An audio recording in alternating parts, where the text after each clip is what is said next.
Hi, welcome. In the previous video, we looked at how to create a chart in Excel.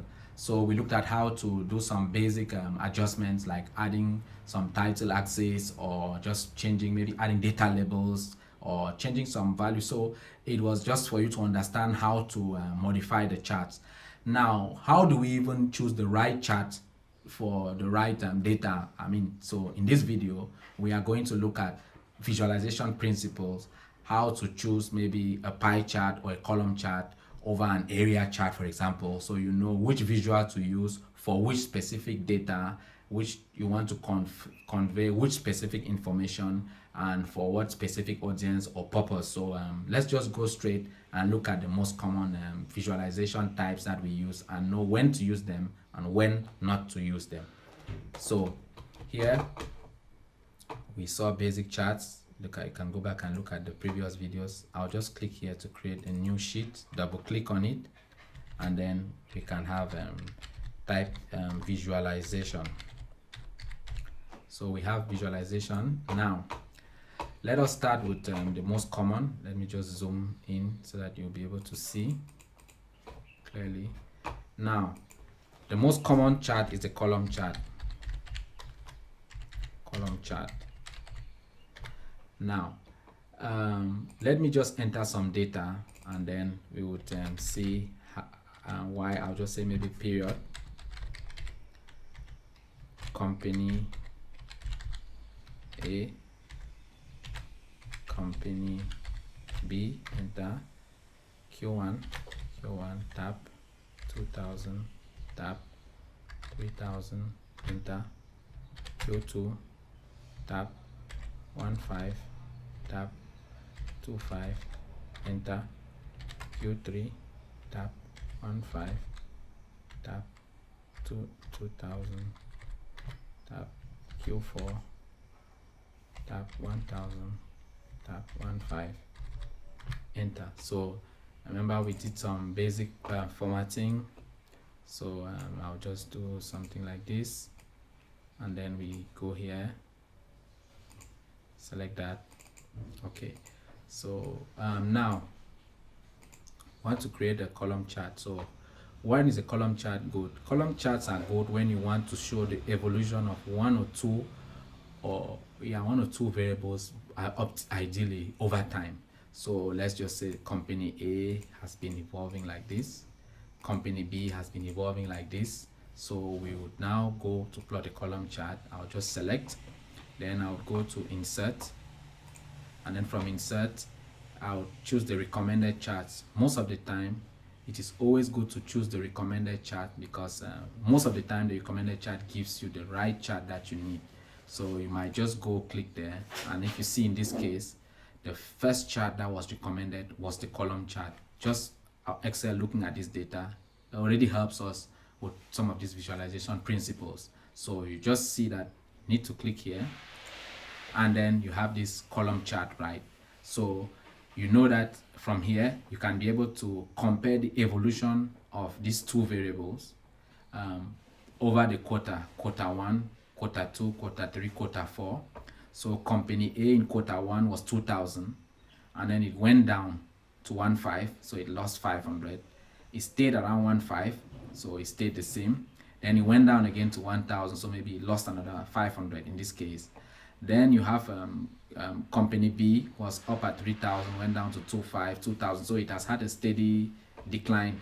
And this column chart just easily gives this information. So let me put that, reduce that so that we can go to the other chart. So when is it not good to use a column chart? It's not good to use a column chart when you have more than 3 or 4 or 5 variables, because it will get so cluttered here and you will not really be able to get that evolution over time that you wanted to see with the column chart. And then maybe more, or there will be other appropriate charts that will be for that purpose. But for now, use it when you have 1 or 2 variables and you want to show the evolution of these 1 or 2 variables over time. Now let's move on to the next most common chart, which is the pie chart.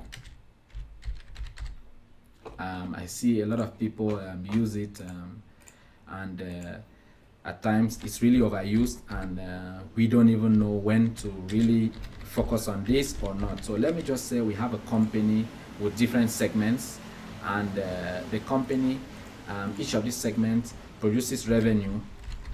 So at the end of the day, you need to know this revenue, which of these segments is providing the highest revenue in terms of proportion. So which segment brings the highest contribution. So think of it in terms of contribution to the whole. So what proportion of the whole is each segment contributing to.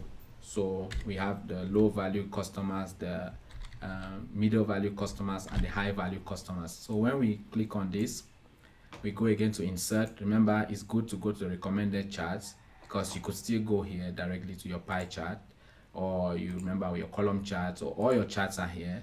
But then recommended charts is really it gives you very good charts. So like here, I've seen the pie chart is recommended here. So I click on it and I go to OK. And then now I see that clearly in 1 second, the highest proportion is coming from the high value customers. So we know clearly that the biggest source of our revenue is from the high value customers.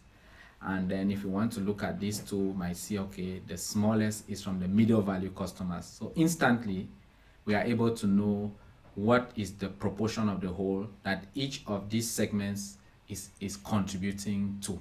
So let me reduce that. And now, when do you not use the pie chart? Is when you want to show evolution over time, because there is no aspect of time here. It's just like a snapshot of a moment. So if you want to look at time is really what the line chart now would help you. So let's go to this other popular chart, the line chart, and I'll just copy this data here and then I'll change it. So I'll just modify it that way slightly, so that it's more appropriate. Now let's click here. So here you have, maybe let's just take this way, yes, clearly 2015, and then maybe 2016. So we select these two and then we pull them down. Now if we wanted to plot a line chart, because why is it good?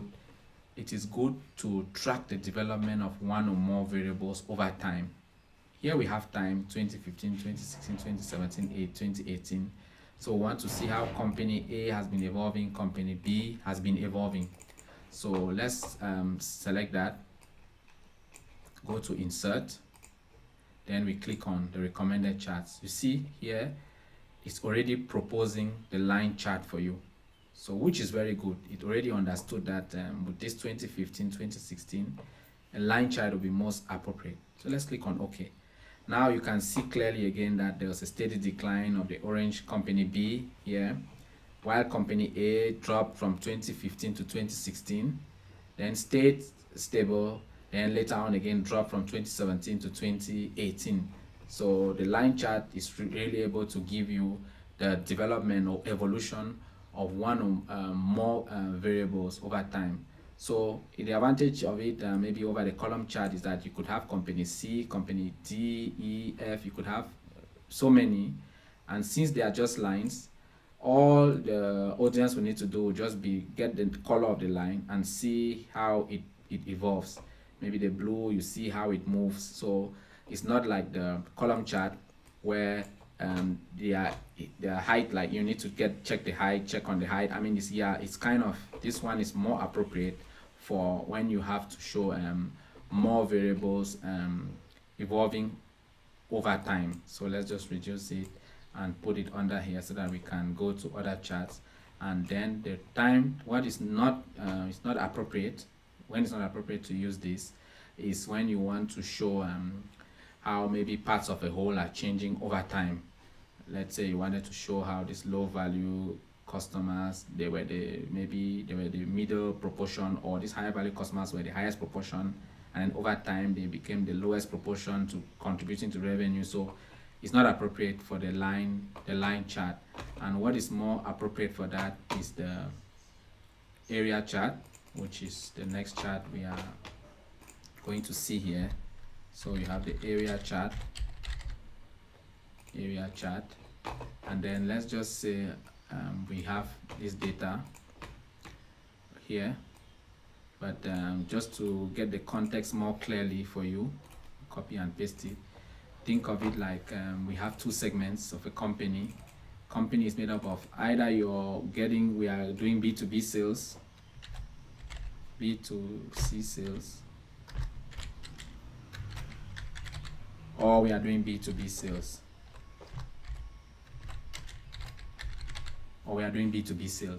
So again, it's almost like the pie chart, but it adds that element of time now, of evolution over time, proportions of a whole, but their evolution over time. So let's just draw that, and then let's just plot that, and then you see. So I'm going to do copy select again, go to insert, then recommended charts as always, and amongst this you'll see already that this here is the stacked area chart. And if I click on OK, see already that we can see that the height, the taller proportion of it was B2B in 2015, but that gap was kind of reducing right up to 2018. The gap was not that wide like how it was before. So it's proportion, how each of them contribute to the whole. So B2B was contributing a lot here, more than the B2C here, but now almost here they are almost contributing almost the same to the whole. So the area chart is very good for that. And then it will not be good when you want to show a single, like just parts of a whole in a single time frame, just a snapshot of maybe one end of a year.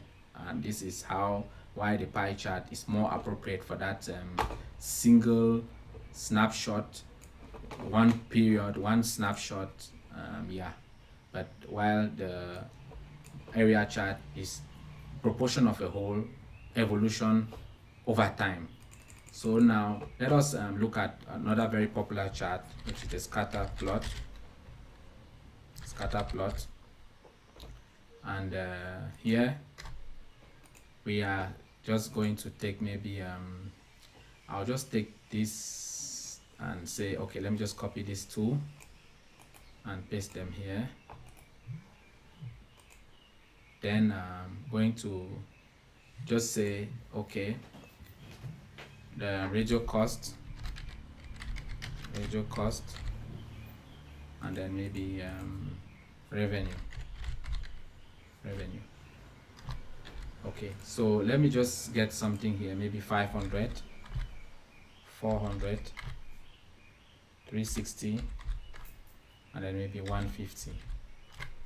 Then we can get here maybe the 3,000, 2,500, 2,100, and then 1,500.